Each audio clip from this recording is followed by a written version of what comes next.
J.B. Pritzker fights back against allegations of racial discrimination in his campaign, and Abe Lincoln's hat becomes part of a campaign for Congress. We'll talk about it next on Capitol View.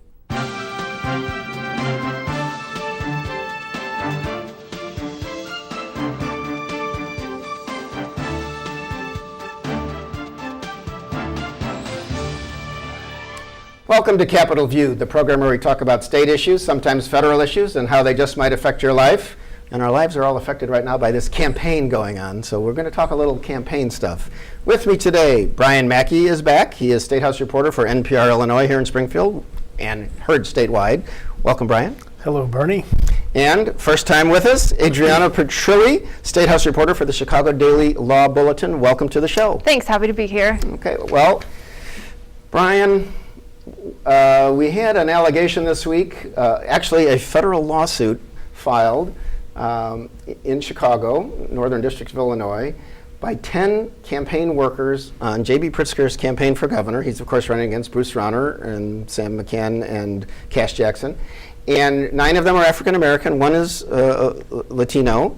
And they alleged that there was discrimination within the campaign. They were not able to advance.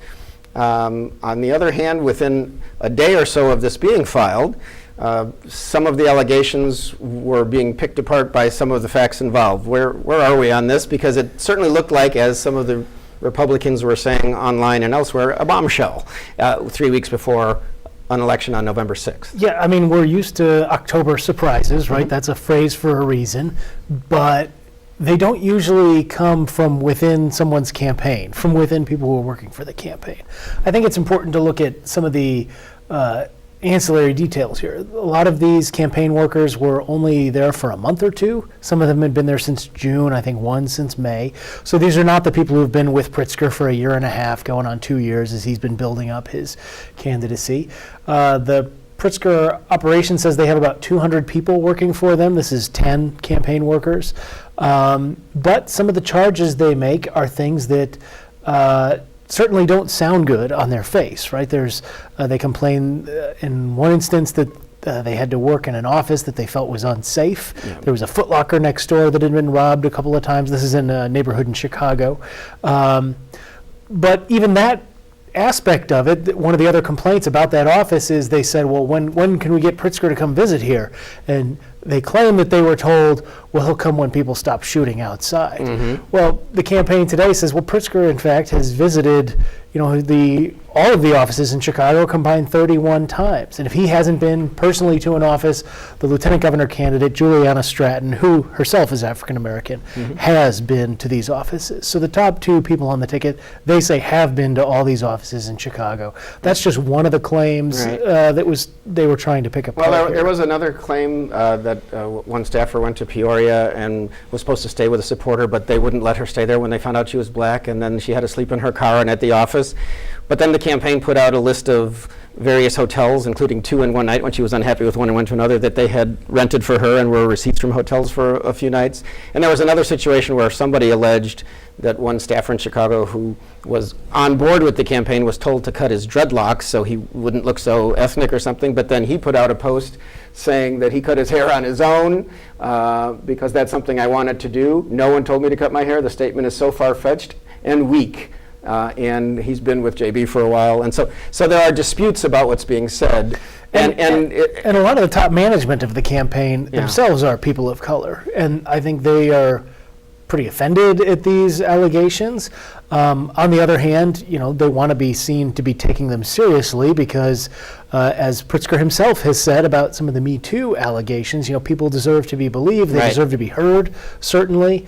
And so the campaign's in sort of a tough spot here. They don't want to be seen to be pushing back too hard because they are the campaign of progressive values and supporting workers, rising up against bad conditions. On the other hand, they are taking umbrage with a lot of these. Adrianna, as the Chicago Daily Law Bulletin, you deal with a lot of lawsuits. So given that we're 3 weeks before a campaign, this is a federal lawsuit, there is usually discovery involved. It's going to be a while before we know what some of the real facts are, unless people are talking as some of these press releases and Facebook posts have done. For sure. So it's interesting, though, that even though we won't have any answers for who knows how long, that it came out less than 3 weeks before the election. And like you said, from within, you wonder why it would come at this time. If these people, like you said, some have been working since June, why now? Why the timing is super interesting. But I know that that he has had previous racial problems come up before. I know in February he was criticized by the African American community after the Chicago Tribune released a recording of an FBI wiretap conversation, and he was having that with a former governor, Rod Blagojevich, and he said, quote, that Secretary of State Jesse White was the least offensive of possible African American candidates for President-elect Obama's Senate seat, and that Blagojevich should also consider White to replace Obama because it, quote, covers you on the African American thing. And so while it is a small percentage of people who are coming out with these allegations, it's not like this is the first time something has come up with him. And when J.B. Pritzker, when that tape came out, and of course it's an FBI wiretap, he's never been charged with doing anything illegal, but these were tapes that were actually sealed in court, but somehow obtained by the Tribune and put out a while ago, and the governor has made a lot of this, that he has dissed the African American community. And Pritzker went to various churches and kind of an apology tour and apologized, and of course with with his lieutenant governor candidate, Juliana Stratton, by his side, basically saying, I believe in all of these progressive values and equality, and we're not mean. So yes, absolutely right. One other thing we should mention, and one of the defenses that was put out by the Pritzker campaign, is that these 10 people apparently sent a letter, I guess it was one business day, but 4 real days or something before the lawsuit was filed, saying we want $7.5 million and we won't file this lawsuit.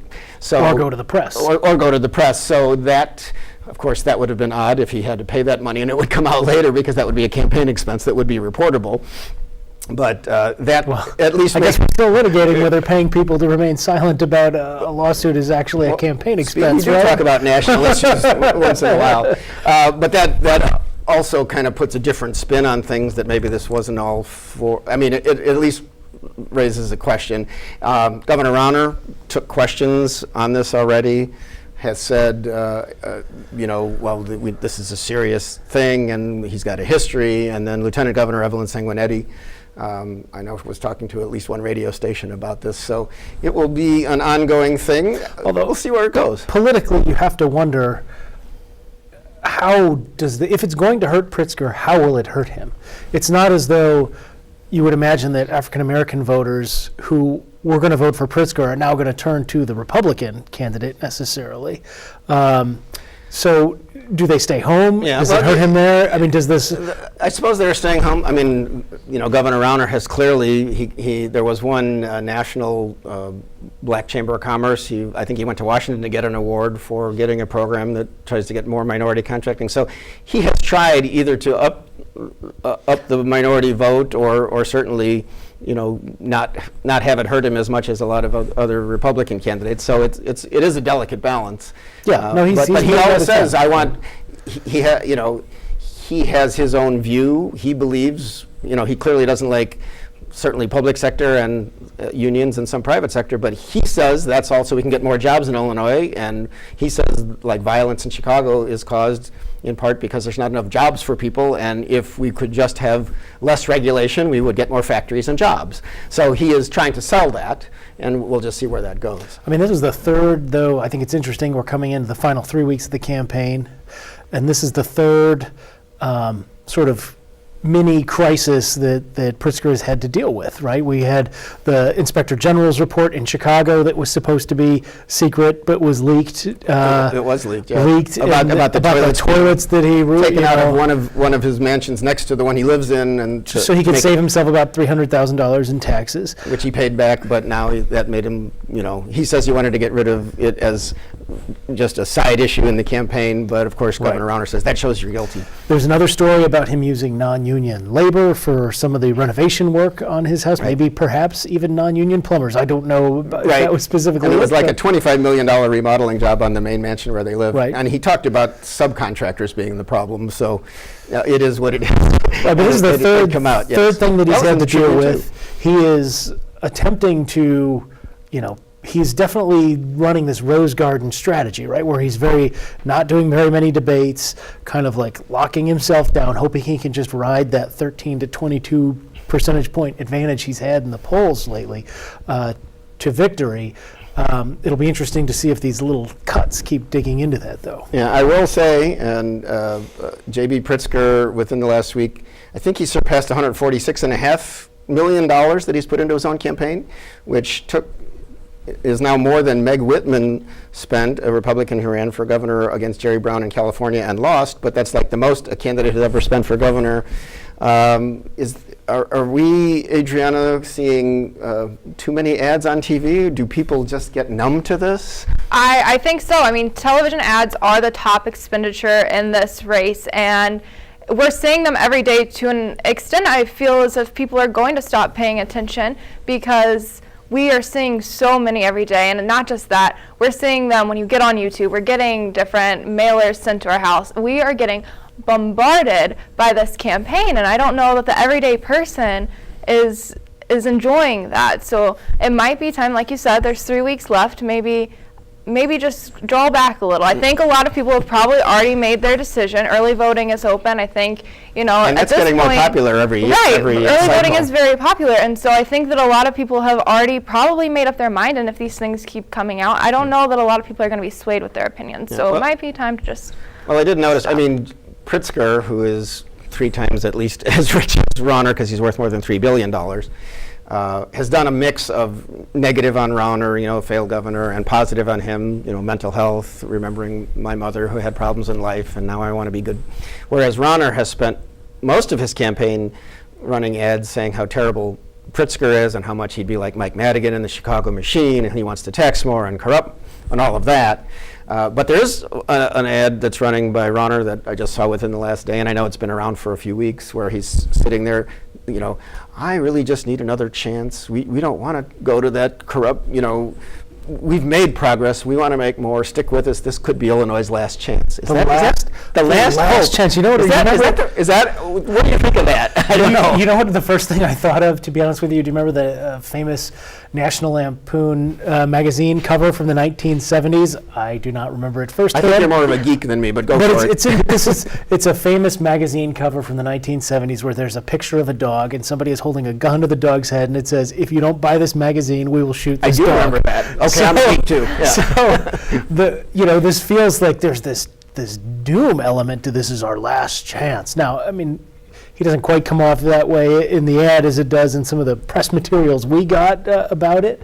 But I think to your point about the negativity in the advertising, to your point about it being saturated, I don't think it's about convincing anyone at this point. I think the advertising is about weakening Pritzker till he is as unpopular as Rauner, right? I think we've seen Governor Rauner consistently getting about 27-30% in the polls.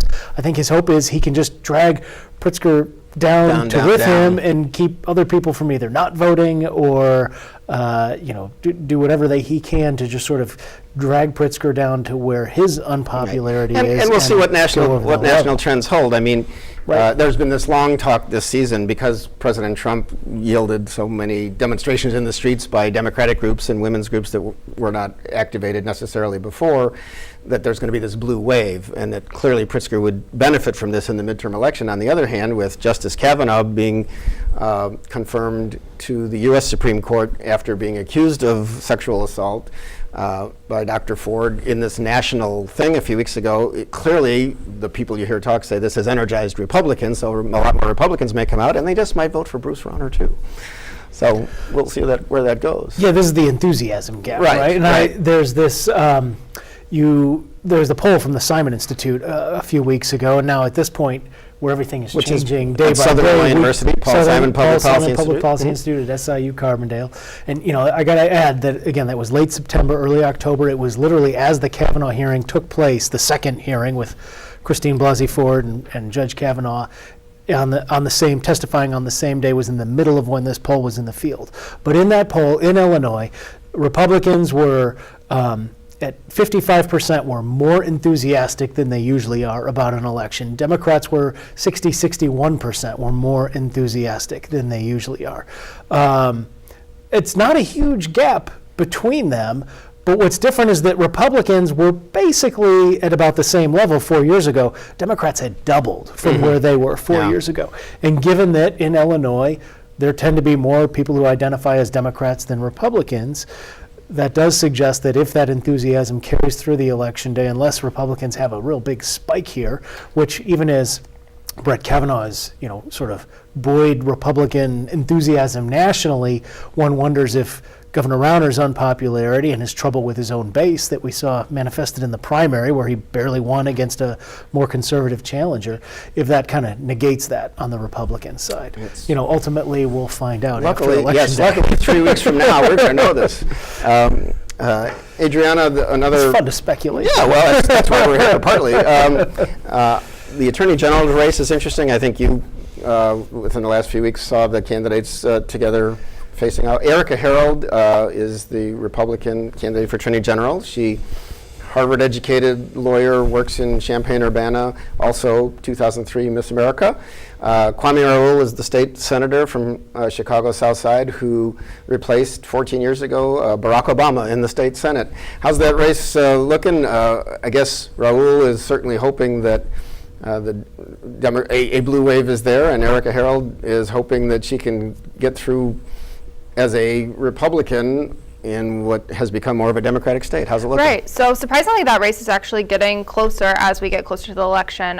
When this event that I went to in Normal about a month ago, it was a larger gap, and they are getting closer. What's interesting, though, is you see a lot of negativity toward Harold from not just Raoul, but just from Democrats in general. And you're not seeing as many allegations or claims against Raoul. You're seeing a lot of people are pulling up things that Harold had said back 20 years ago when she was becoming Miss America, and they are bringing those situations up again. And Raoul doesn't have a lot of things from the past that people are bringing up. So it's interesting to see how things that have happened, 2 decades ago, if those are going to affect this race. Right. Well, of course, Erica has been trying in her advertising to link Kwame Raoul to Mike Madigan, talks about Madigan has a property tax law firm that helps buildings get lower property taxes. So Kwame Raoul, works with Mike Madigan to raise your property taxes, and I guess that's just authorizing, like,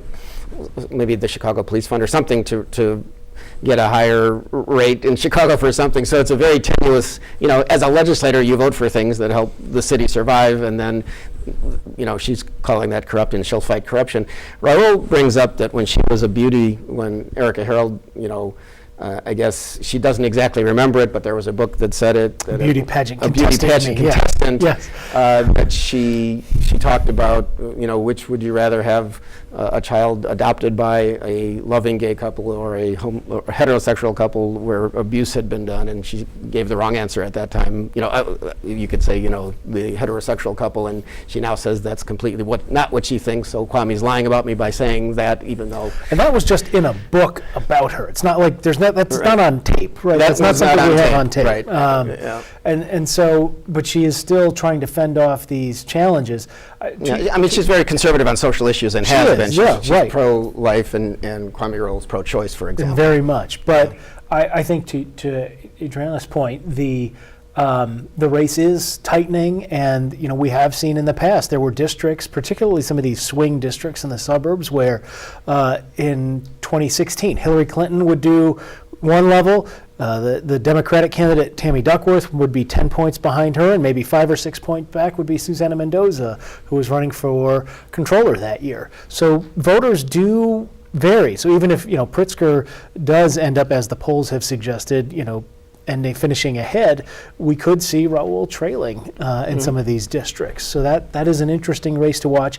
And given the attention on taxes on the policy side, and toilets, and veterans at Quincy on the sort of the other side, the more the attack ad side, through all that and through the money that Pritzker and Rauner have to spend on advertising, it has just sucked up so much of the attention in the state. Right. There has not been a lot of attention, and frankly, Illinoisans are not used to having to think very hard about an attorney general race. We haven't had a competitive one since 2002. I have to say, Kwame Raoul has a less less everyday name than Erica Harold. And so people who don't know may go by name and go with a more familiar kind of name. Yeah, and I mean, there's precedent for that in Illinois, right? There is in the 1986. Fairchild and Mark Fairchild won for lieutenant governor over George Sangmeister, who was the or I think he was in Congress already. He was, the Democratic nominee for lieutenant governor, and there was somebody named Hart,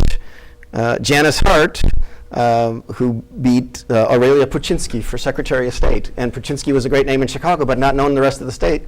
And people voted for the more familiar names. So in a race like Barack Obama ran for U.S. Senate statewide, there's enough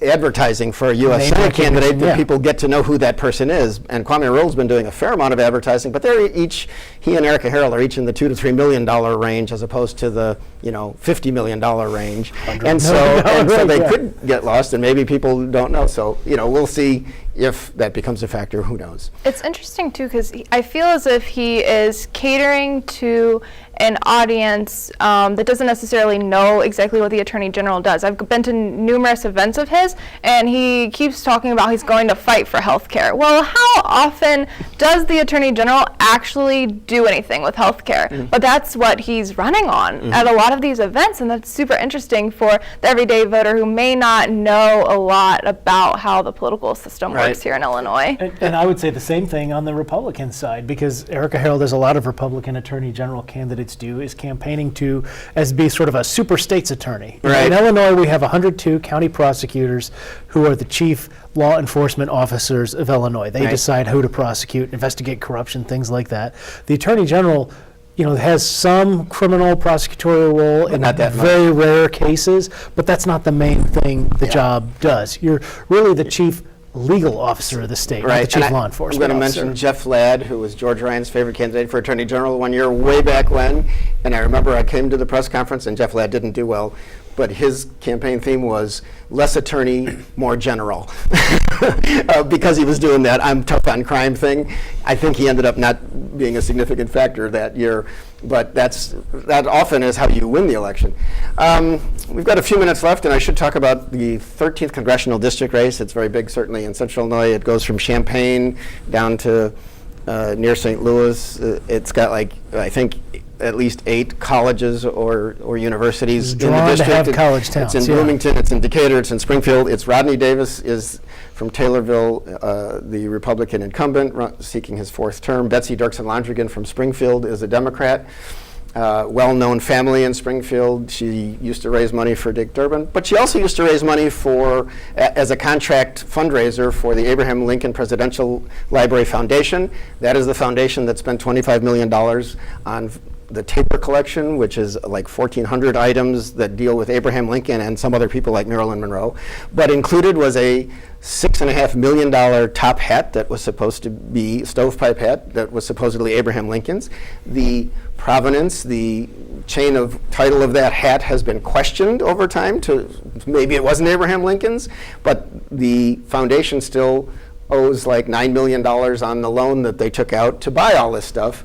Betsy Dirksen-Londrigan, in 2013, when she was a fundraiser for that group, went along to some meetings and registered as a lobbyist for 1 year with the CEO of the foundation, talking to some legislators, including John Cullerton, the president of the Senate. They didn't get any state money to help pay this off. There's talk about, and then Betsy Londrigan was only a registered lobbyist that 1 year. Rodney Davis started running ads with Lincoln's hat, saying, she worked for an organization that spent $6.5 million on a hat that might not have even been Lincoln's.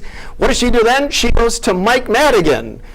Well, Mike Madigan is and she's a Madigan crony. You can't trust her with tax dollars to try to get a tax bailout for the foundation.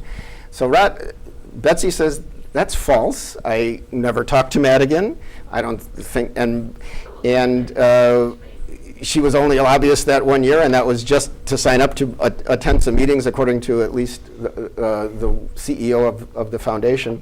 But that's where we are in politics today. He's linking her to Madigan. She's saying he's lying about her, and there we are. What is the effect of this?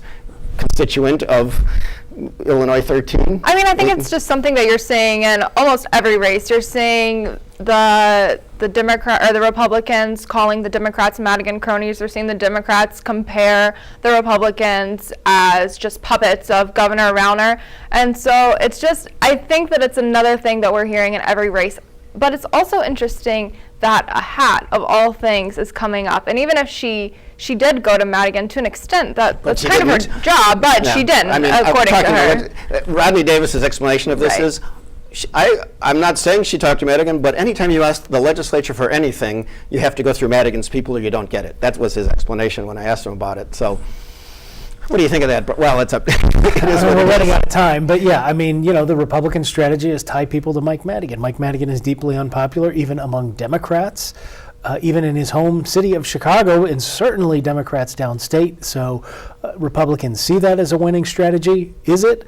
We'll find out in November. Right. And Adrianna, I know you spent a glorious 5 hours in the last week at a legislative hearing they had about sports betting in Illinois. Lou Lang is saying that he might do it, but apparently we're not going to see anything on this for a while. So he said that he's been traveling the country for the past month talking to people who are very educated about gaming and online betting. He said he has the third draft of legislation. However, he does not plan to propose that for the upcoming legislative session. He said that he mostly held that meeting in order for lawmakers and for stakeholders to know that he is working to make sure that this is the best bill that he could possibly put on the table. Okay, so after the new legislature is elected and when they come in the spring, maybe we'll see something at that time. And I remember when we just had scratch-off tickets in Illinois for the first time, and I think that was Dan Walker. But anyway, Brian Mackey, Adrianna Pitrelli, thanks for your help. I'm Bernie Schoenburg. Thank you for watching, and we'll see you next time on Capitol View.